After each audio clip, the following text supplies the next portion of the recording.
Bienvenidos a nuestra lectura orante con las Sagradas Escrituras. Hoy la Iglesia celebra la vida de un hombre grande en santidad, San Vicente de Paúl, presbítero. Es un hombre que nace en 1581 en Aquitania. Ordenado sacerdote, ejerce el ministerio en una parroquia de París. Tuvo contactos con personajes importantes de la época como San Francisco de Sales. Después, su vida es una entrega totalmente a Dios y a los pobres, inclusive a la formación de los sacerdotes, pero hace 4 grandes obras: las Damas de la Caridad, los Servidores de los Pobres, la Congregación de la Misión y las Hijas de la Caridad, que funda con colaboración de Santa Luisa de Marillac. Muere el año 1660 en la ciudad de París. Hoy, muchos de estas órdenes de los vicentinos, vicentinas, como laicos y los consagrados religiosos, dan de comer a muchos niños, han trabajado en colegios, en escuelas, en lugares de atención de los enfermos, dan la vida por los más necesitados, bajo la inspiración de un hombre que ha buscado la santidad en Jesús. Hoy la Iglesia nos invita para que se proclame el Evangelio según San Lucas, capítulo 9, versículos 46 al 50. Primer momento, lectura del texto. En aquel tiempo los discípulos se pusieron a discutir quién era el más importante. Jesús, adivinando lo que pensaban, cogió de la mano a un niño y lo puso a su lado y les dijo: el que acoge a este niño en mi nombre, me acoge a mí. Y el que me acoge a mí, acoge al que me ha enviado. El más pequeño de ustedes es el más importante. Juan tomó la palabra y dijo: Maestro, hemos visto a uno que echaba demonios en tu nombre, y como no es de los nuestros, se lo hemos querido impedir. Jesús le respondió: no se lo impidan. El que no está contra ustedes está a favor de ustedes. Palabra del Señor. Gloria a ti, Señor Jesús. Pidámosle hoy al Espíritu Santo que venga y nos dé su luz. Ven, Espíritu Santo, llena los corazones de tus fieles y enciende en ellos el fuego de tu amor. Envía tu Espíritu y todo será creado y renovarás la faz de la tierra. Pidiéndole la luz, el don del entendimiento al Espíritu Santo, volvamos al texto.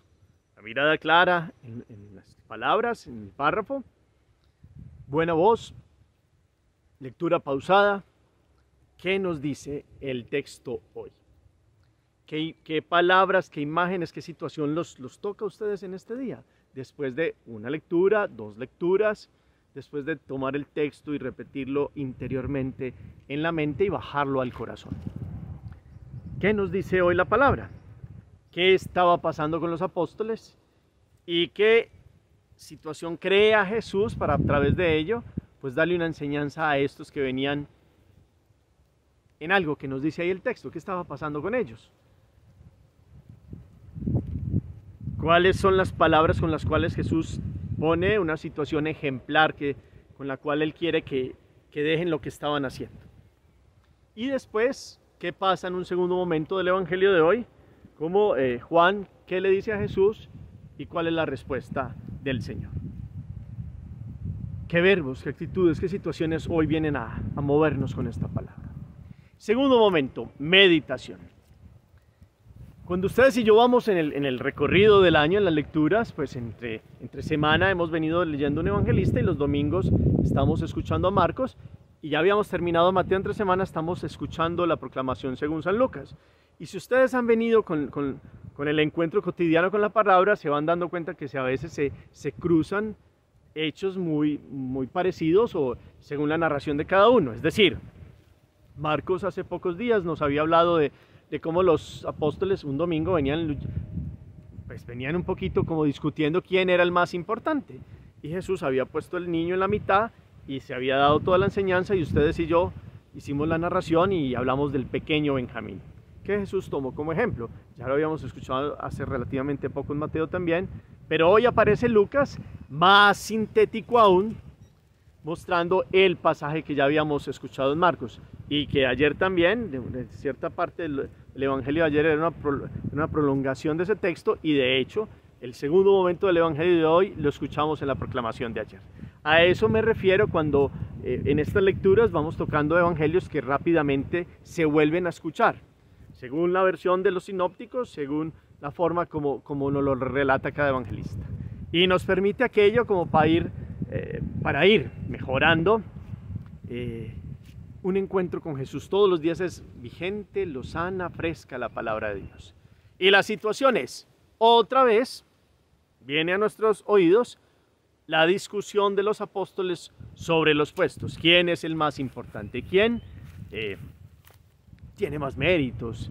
¿Y cuál es la situación que están viviendo humanamente ese yo que viene a salir? Cada uno de ellos seguramente tratando de mostrar por qué era más importante. Y Jesús en Lucas nos dice, Jesús adivinando, en Mateo dice que Jesús le preguntó de qué venían discutiendo, en Lucas lo pone Jesús adivinando, y es verdad, más que adivinar no es como un adivino, es lee el corazón. Él sabe lo que hay en el fondo. Quiere que ellos, con sus propias palabras, le cuenten qué está pasando. Y entonces, cuando sabe Jesús y les muestra que esa discusión que ellos tienen es sin sentido, pues toma el ejemplo. Y el ejemplo es el niño. En la proclamación del domingo, no ayer, sino de la semana pasada, hablábamos del pequeño Benjamín y contábamos por qué la discusión. Y decíamos rápidamente cómo se generó una contienda porque pues Pedro estaba diciendo como la gente no comprendía que Jesús era el Mesías, y esos del templo cobrándoles ese impuesto, que Jesús le había dicho vaya al lago y el primer pez que pique saque una moneda, y esa moneda efectivamente dio para pagar los 2 dracmas de Jesús y los 2 dracmas de Pedro, y con esa moneda se pagaba todo. Y entonces Pedro dice, pues es que ¿cómo le van a pedir a Jesús, que es el Hijo de Dios, que pague este impuesto? Y Jesús, en un sentido más amplio del Evangelio, le había dado a entender a Pedro que tuviera cuidado, que de momentos, pues no todo el mundo iba a creer en él. Inclusive aún de los que decían creer en él, se sentían muy seguros y podían caer. Jesús de cierta manera le está diciendo a Pedro, pues estás muy seguro ahora, pero mira. Y efectivamente hubo un momento de persecución y Pedro lo negó. Ya después vendrá toda recibir a Jesús, a Pedro, en la triple confesión del amor. Pero es como para que tenga cuidado.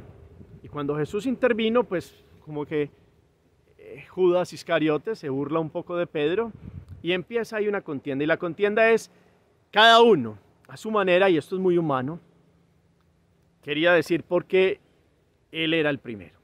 Y aparecen los que decían, no, es que yo fui de los primeros apóstoles. Y aparecería quien dijera, no, es que yo he dejado más, yo tenía otros cargos, otras cosas muy importantes en la vida, y vea todo lo que he dejado. Y así cada quien hacía su justificación. Y en esa contienda entonces Jesús va adelante, va leyendo el corazón y pone un niño en la mitad, y había venido hablando con el niño, les había explicado un poco la temática con Benjamín, cómo Benjamín quiere que Jesús le diga una parábola. Y Jesús le dice, es que las parábolas como no son un juego, son algo muy grande. Y él dice, sí, yo me las sé todas, si quieres te las repito todas. Y empieza Jesús le da una parábola en el sentido que hace que el niño comprenda que él es como una pequeña ovejita que siempre va a ser fiel a él. Y Jesús lo hace como meter en ese personaje. Y Jesús está feliz porque el niño no solo escucha, sino que Benjamín es aquellos que con un alma pura escucha y obedece. Escucha y obedece, porque es puro, porque es sencillo, porque es un niño que está lleno de un anhelo de Dios, como lo que tienen todos los niños puros en el corazón. Y por eso Jesús, estos vienen en otra cosa, y Jesús quiere decirles, vea, ustedes vienen preocupados por cosas que no son el reino. El reino está en ser como los niños, y por eso lo pone en la mitad.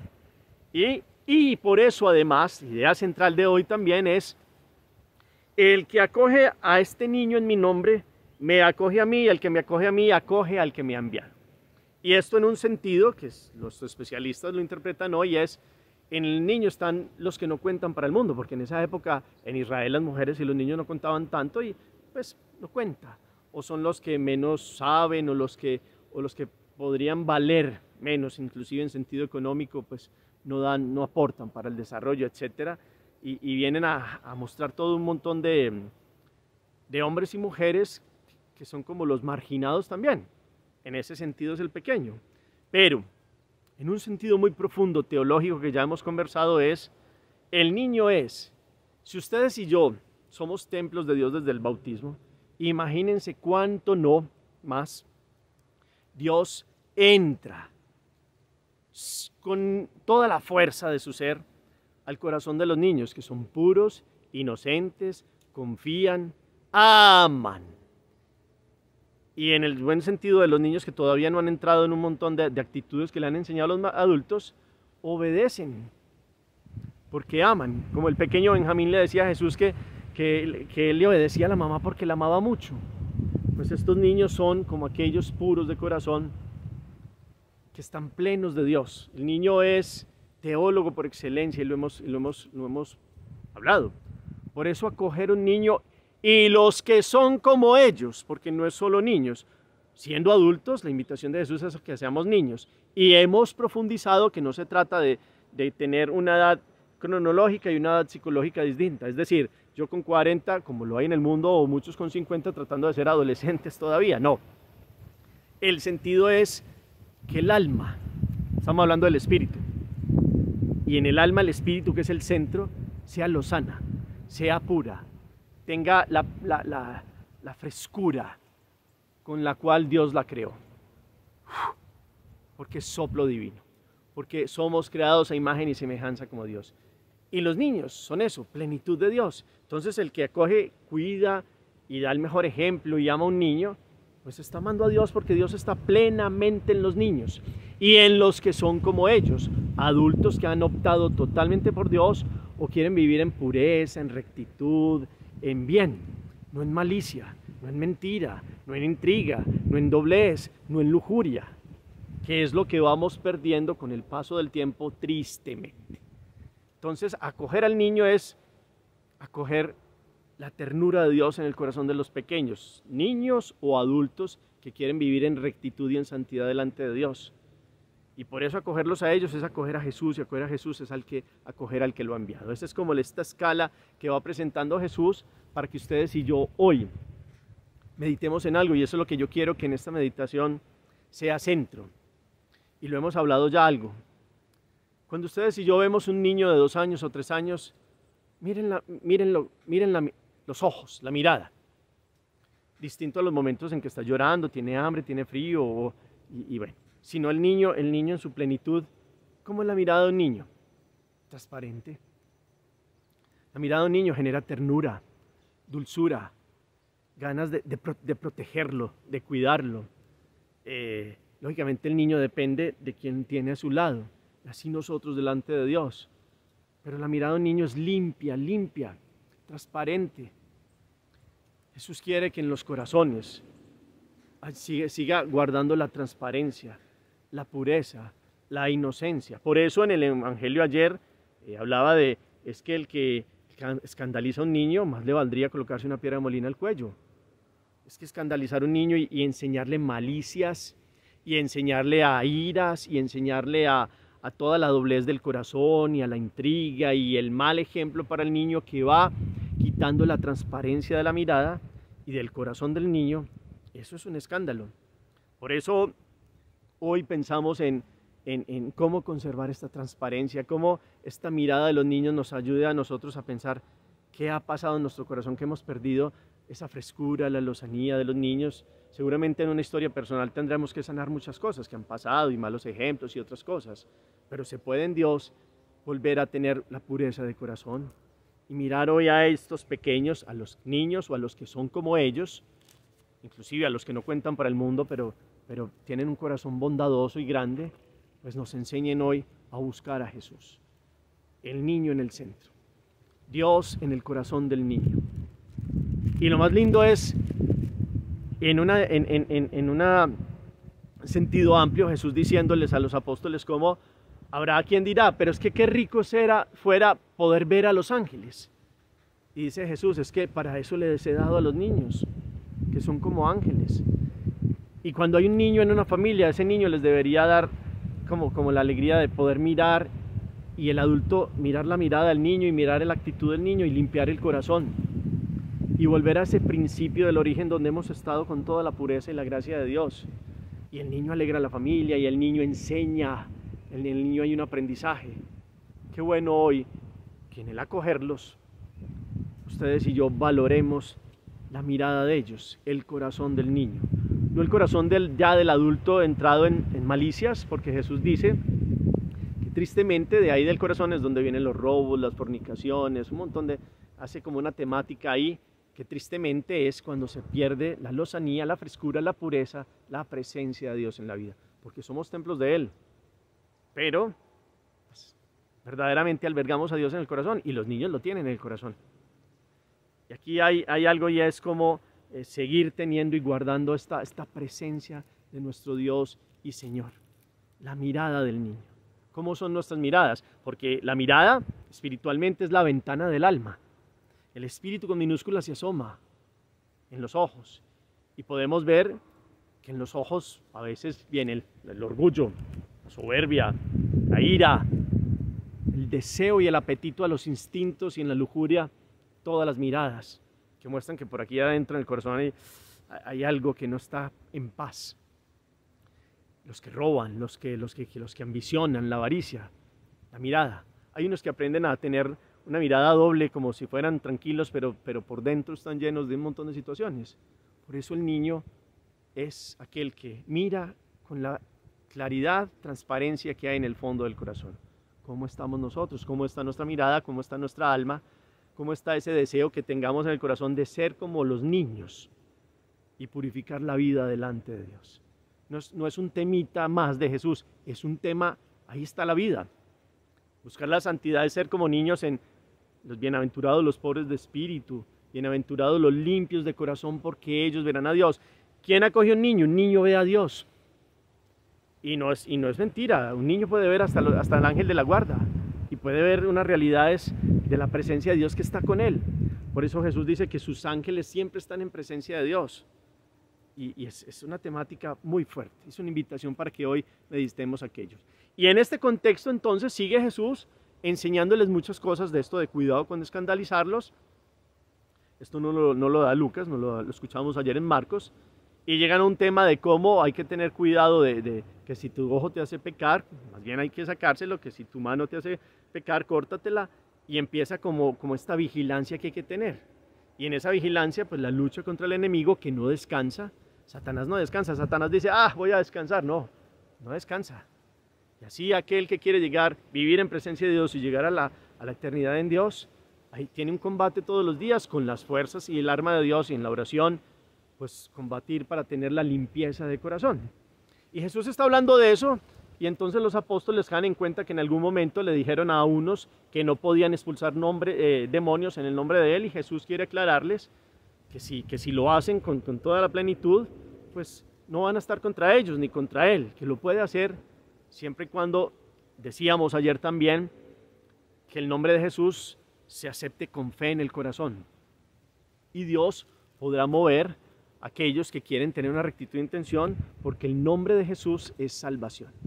Por el nombre de Jesús se pueden lograr milagros, pero no por el show, sino para quien cree verdaderamente, puede llegar a hacer acciones que son liberación y son sanación. Y no es un monopolio solo de unos cuantos. Jesús es para todos. Ahora bien, la iglesia tiene el depósito de los sacramentos, tiene la fuerza de Pedro, y tiene una misión de evangelización, y la vamos haciendo. Tristemente, las divisiones a través del tiempo, unos han tomado el nombre de Jesús para cuestiones no claras y negocios, otros, aún no perteneciendo a la iglesia, el que lo haga con rectitud de intención, esto es lo que se refiere, el que busque a Jesús con todo corazón logrará bendición. Y es Dios que obra por encima de nosotros los hombres, llevará a aquellos que tienen esta rectitud de intención cuando lo invocan, inclusive a ser parte de los que lleguen a la salvación. Porque puede pasar que unos muy doctamente, nosotros católicos, viviendo aquí dentro del catolicismo, creyéndonos portadores, claro, lo somos por el bautismo de Dios, de sacerdotes, profetas y reyes, pero empecemos a vivir no como Jesús quiere. Y siendo de estos llamados, nos salgamos por nuestro tipo de vida. Y otros que todavía no hacen parte de la iglesia, pero que vienen a creer en Jesús y quieren vivir en Jesús con rectitud de corazón, esos pueden lograr bendiciones y pueden llegar al cielo. Y Dios se vale de muchas circunstancias, porque son infinitos los caminos de Dios. Infinitos. Lo que hay que tener cuidado es de esos que quieren dividir y quieren basarse en el nombre de Jesús para hacer daño. Y eso sí la iglesia tiene una sabiduría y por eso hablamos de los que van a doctrinas insanas. Pero Dios es para todos. Y si Dios puede valer de caminos para que otros lleguen a la presencia de Él, entrarán por Jesús a las manos del Padre. Que hoy podamos analizar esta palabra, podamos vivir. Esto que hago yo, pues una explicación del contenido, es como para dar un apoyo, pero es que la lección divina es una relación de cada uno de ustedes con Dios. Qué bueno que podamos meditar el corazón, la mirada, la limpieza del corazón, acoger a los niños, y los que son como ellos es acoger a Dios en la vida. Y por eso hoy también se nos habla en un segundo momento de cómo el que invoque el nombre de Jesús y lo tenga en sus labios, inclusive para ahuyentar a Satanás, que tiene que huir cuando Jesús verdaderamente ha entrado en la vida de una persona y se invoca, Jesús viene, pues dejemos que Él obre, y por sus caminos Él traerá a muchos inclusive a volver a la fe y al camino de la salvación. Hagamos oración. Bendito sea, Señor, por este día, por esta palabra, por volvernos a poner en el corazón la humildad, la sencillez y la santidad de los niños y de los que son como ellos. Enséñanos a que seamos como ellos. Busquemos tu ternura, seamos puros de corazón, saquemos la malicia, las intrigas y el pecado, y podamos recuperar la frescura y lozanía con la cual tú creaste nuestra alma. Enséñanos a purificar la intención, a purificar nuestras miradas, a purificar todo nuestro ser. Que podamos hoy también valorar a muchos que han venido a tu conocimiento y que te invocan, aún no perteneciendo a nuestros grupos, ni en parroquias, ni movimientos en la iglesia. Todos están llamados a tu salvación. Enséñanos a comprender aquello y que podamos trabajar todos para vivir en santidad, en gracia delante de ti. Amén. Cuarto momento, la acción. Qué bueno que ustedes, si tienen un sobrino, un hijo, un familiar, un conocido, un niño de un año de vida, miren sus miradas, perdónenme la redundancia. Miren lo dependientes que son de los que lo aman, y miren los más pequeños cómo son espontáneos, pueden tener un altercado con otros niños, pero en otro momento ya están jugando otra vez. El ejemplo de un niño hoy, hagamos el ejercicio, y eso nos mueva a decirle a Dios: Señor, yo quiero tener mi alma, también como cuando era niño. Yo sé que han pasado los años y tengo que enfrentar la vida como un adulto, de eso se trata, pero enséñame a limpiar mi mirada, mis intenciones, la pureza del corazón. Que ese ejercicio de mirar hoy a un niño y acogerlo, es decir, cuidarlo, protegerlo, darle la fe, sea como un movimiento para que ustedes y yo limpiemos nuestra alma y nuestras intenciones y la pureza del corazón. El Señor los bendiga, los llene de su paz y de su gracia, en el nombre del Padre, y del Hijo, y del Espíritu Santo. Amén. Feliz día para todos.